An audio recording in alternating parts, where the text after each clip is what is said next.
Ever notice how like you can be in a room and the energy's really good, Uh, and then like all of a sudden like something happens, yeah. and it's like all the air gets sucked out of the room? Oh, yeah. It's like a motivational flat tire or something. Yeah, You can just like feel it go. totally. And you know what I think is so interesting about that Uh-huh. is that What's that? the way that the leader reacts Hmm. in those situations can totally make or break the team. Right. It's like that old saying, calm seas don't make skilled sailors. That's right. And that really leads us perfectly into this deep dive, Mm-hmm. which is all about Coach Dane's blog post on motivational oxygen. Love it. I love that idea of motivational oxygen. It's such a great metaphor It is. because we need oxygen to survive, and Mm, teams need motivational oxygen to like yeah, thrive, especially when things get rough. especially when things get rough. And his big idea is like that leaders are really the custodians of the motivational environment. Yeah. So it's not just about, bringing the energy when things are good. Right. It's about like keeping it flowing even when things are hard. I love that phrase, custodian of the motivational environment, Yeah. because it really highlights that it's not just about Yeah. like a quick pep talk here or there. It's about really cultivating a whole Mm, atmosphere of resilience and drive. totally. And he's not just talking about like slapping a smile on your face when things are bad. Right. Like it's deeper than that. Yeah. He really emphasizes this idea of self-awareness Right. and how like understanding your own reactions as a leader impacts your team. And that really resonated with me. Hmm. Have you noticed that in your own work? Absolutely. And there's actually a lot of research out there about the science behind this. Really? Our brains are actually hardwired to respond to stress in very primal ways. Interesting. Like think fight or flight. Okay. And so when a leader is feeling anxious, Right. that can actually trigger those same Wow. responses in their team, whether they mean to or not. So it's like that whole emotional contagion thing where if Yeah. you see your leader freaking out, you're going to tense up too. Exactly. That makes me think about a time when, Exactly. It's like our brains are wired to mirror each other's emotions, especially in high pressure situations. And that's why Coach Dane's point about communication really hit home for me.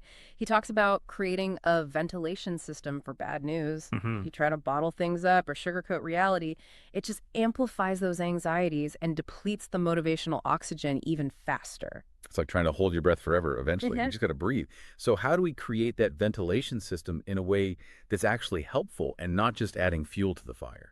It's about finding that sweet spot between transparency and overwhelm. You don't need to share every single detail, but you do need to make sure people have enough information to understand the challenges and feel like they're part of the solution. It's amazing how much a little bit of context can shift the energy. And that makes me think about Coach Dane's other great analogy, the oxygen masks.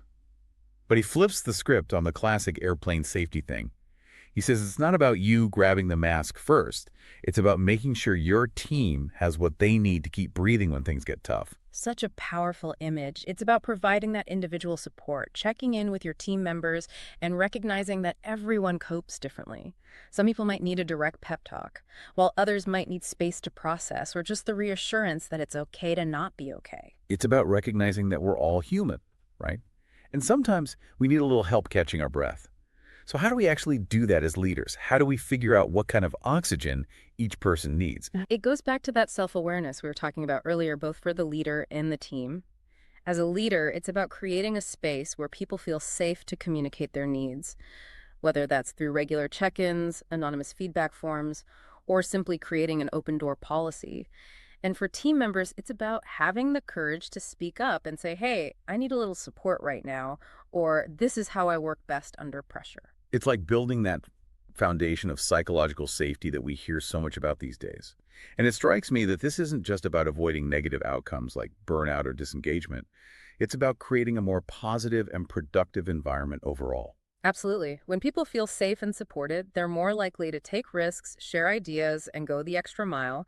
They're not wasting energy on self-protection or office politics. They're free to focus on the work itself. And that's where Coach Dane's point about celebrating small wins comes in. Mhm.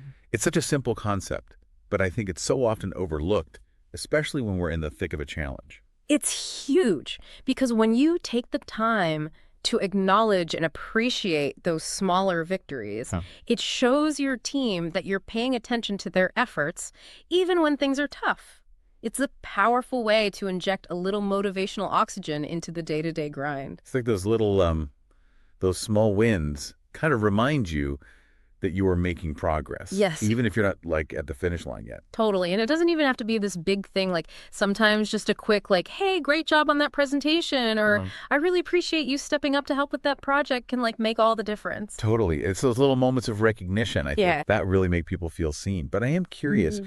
is there ever a time where this whole like motivational oxygen thing isn't enough? Hmm. Like, what if your company's going through a major crisis or Right. like a team is going through a layoff? Like, are there times where you need more than just like, Yeah. you know, a positive attitude to get through it? That's such a good question. And I Yeah. think you're right. Sometimes just focusing on the positive vibes can feel, Yeah. honestly, kind of out of touch with reality. Totally. Like telling someone to look on the bright side when they just lost their job. Right. Like, that's not helpful. Exactly. And that's where I think it's so important to remember that motivational oxygen isn't about like denying reality or like Oh, forcing yeah. happiness. It's more about creating the space to face those challenges Hmm. head on with clear minds and a sense of purpose, like together. Yeah. So it's not about pretending the bad stuff's not there. It's like how you navigate it as a team Exact. and then come out stronger on the other side. Yes. And that's where all of those things we've been talking about, like self-awareness and clear communication and psychological safety, Right. that's where all that stuff becomes even more important. Because Yeah. if you don't have that strong foundation of trust, Totally. those big challenges, those can really tear a team apart. It's like Coach Dane says, leaders are custodians of the motivational environment. Yes, And it's like a good custodian, they're not afraid of a mess. that's right. They're going to like help you clean it up Exactly. and like guide you through it and support you through it. Be there with you, roll up their sleeves. Yeah. Julie. So what's like the one thing you hope listeners take away from this deep dive on motivational oxygen? You know, I think for me, it really boils down to this.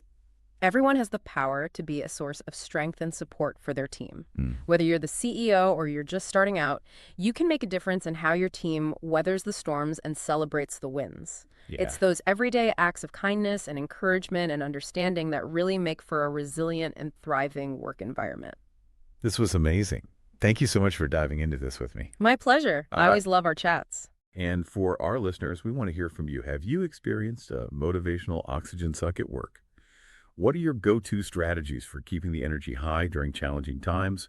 Head over to our social media pages and share your experience. Until next time. Remember, even small actions can have a big impact on the atmosphere around you.